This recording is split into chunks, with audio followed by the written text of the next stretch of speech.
पूर्णिमा की चांदनी रात थी।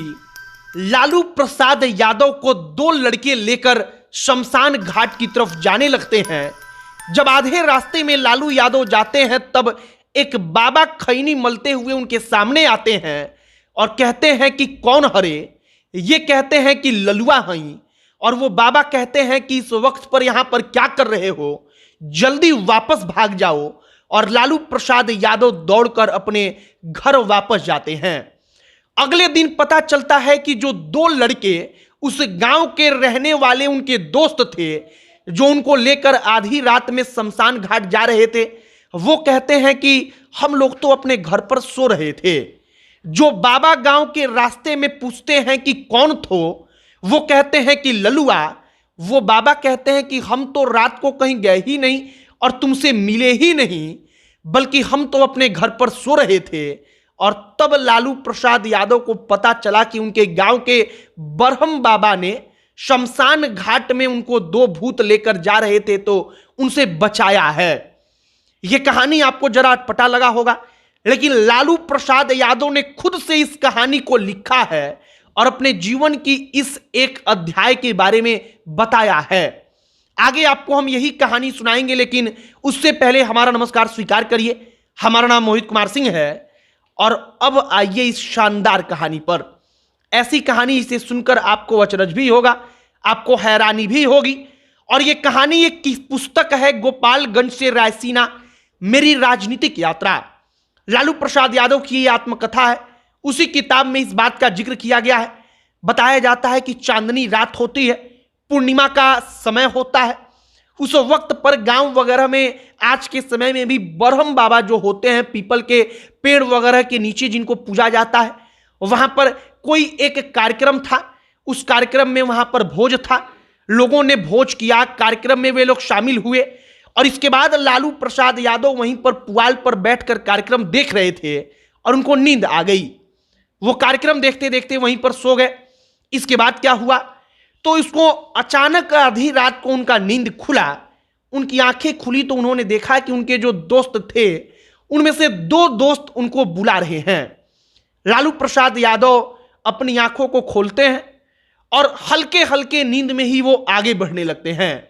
वो दोनों लड़के लेकर उनको शमशान घाट की तरफ जाने लगते हैं।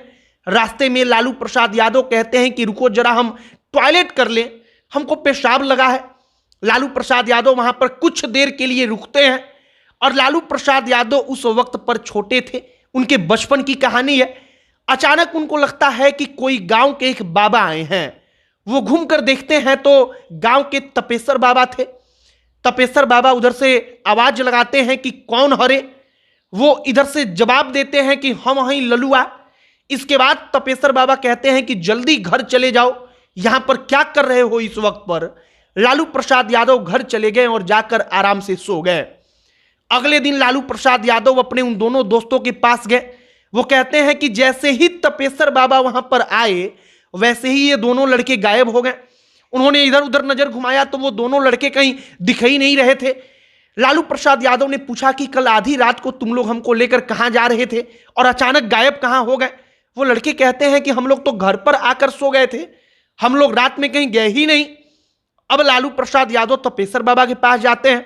वो जाकर कहते हैं कि आप हमको रात को जब कहे थे कि घर चले जाओ तो आप कहां जा रहे थे। तपेश्वर बाबा कहते हैं कि हम तो तुमको रात में कहीं देखे ही नहीं है। अब लालू प्रसाद यादव घर पर आकर अपनी मां से इन तमाम चीजों का जिक्र करते हैं। मां कहती हैं कि वो दोनों लड़के का वेश बनाकर, तुम्हारे दोस्तों का रूप बनाकर भूत आए थे जो तुमको लेकर शमशान घाट जाना चाहते थे, लेकिन बरहम बाबा ने रास्ते में तपेश्वर बाबा का रूप बनाकर उनसे बचाने के लिए तुमको वापस घर भेज दिया। और बरहम बाबा को देखकर वो दोनों लड़के वहां से गायब हो गए। इस कहानी का बकायदा लालू प्रसाद यादव ने अपनी पुस्तक में जिक्र किया है। आमतौर पर जो शहर में लोग रहते हैं, जो लोग पढ़ते लिखते हैं, वो इन तमाम चीजों पर विश्वास नहीं करते, लेकिन लालू प्रसाद यादव ने अपनी आत्मकथा में इस बात का जिक्र किया है।